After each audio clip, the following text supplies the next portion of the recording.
heartbreaking. What led you to make the decision to let her go there? Was it because it was in the news? It is absolutely heartbreaking, Adam. Anyone who would have seen those images is heartbroken. Everyone's human. You know, and we're in a global pandemic at the moment. It is tough on everybody. And let me make it very clear, I don't make those decisions. I said to the Prime Minister I would refer it to the Chief Health Officer, and I did that. No, they're under. It's actually her decision. Under the Act, it's her decision. You've got to have someone who.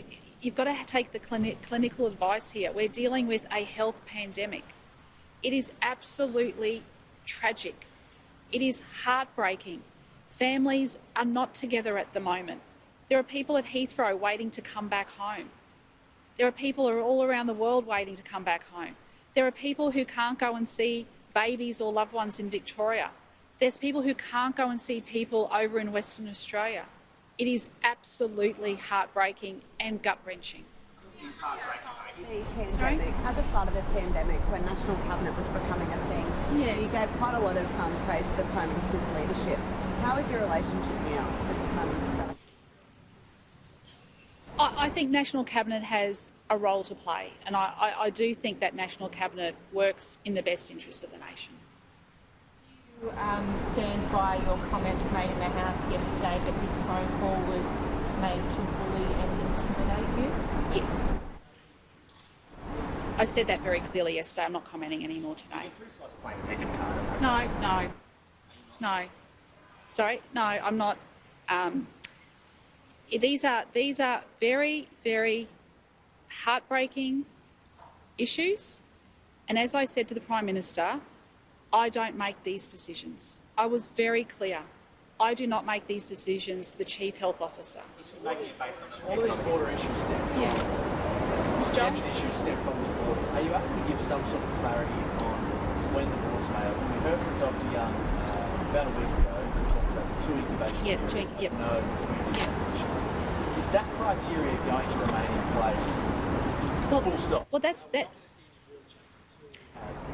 the advice of the Chief Health Officer. But what I've said, and I've said it many times at these press conferences, and I'll say it again, if as a nation we can focus on getting Victoria and New South Wales under control, then you can set a date for the whole country to open up. I have been absolutely consistent here on this, absolutely consistent. Incubation period, 28 days of no community transmission. Surely that doesn't change. It's either that's what's safe or that's not. And if that's the case, you just need to tell people that until that happens, and that's the Chief Health Officer's advice. Should there be a rethink on Canberra? Yes, Sarah came from Canberra, no cases in 60 days. If there's an exemption unit which looks at everything very seriously, is what Jeannette Young said yesterday, is that not an exception? But from memory, I have to stand corrected, but from memory, someone came through Canberra into Queensland with the virus. Is my memory from it? Yes. Yep. On where we are with COVID hotspot definition. Are we looking to agree with what the Prime Minister what I said very clearly is that I supported National Cabinet doing some further work, but I reserved the state's right to see how it goes and to see some detail. We haven't seen any detail. And there might be 2 states that actually give it a trial and see how it goes. But if you have a look at the federal court case actually said that hotspots don't necessarily work. So there's been a federal court case on this as well.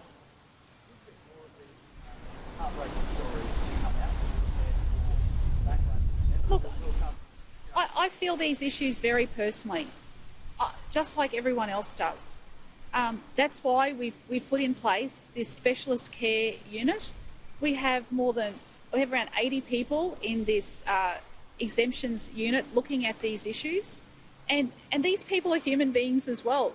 They're having to go through all of the details and make really difficult and tough decisions.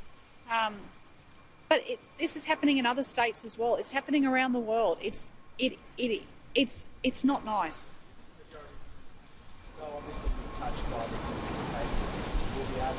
But who wouldn't be touched? Who wouldn't be touched by these cases? You know, they are heartbreaking. But we are in a global pandemic. We are in a global pandemic, and my job's to keep Queenslanders safe.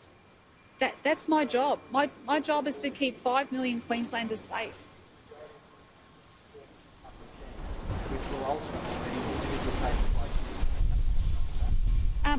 I just have to do my job, Joel, to the best of my ability.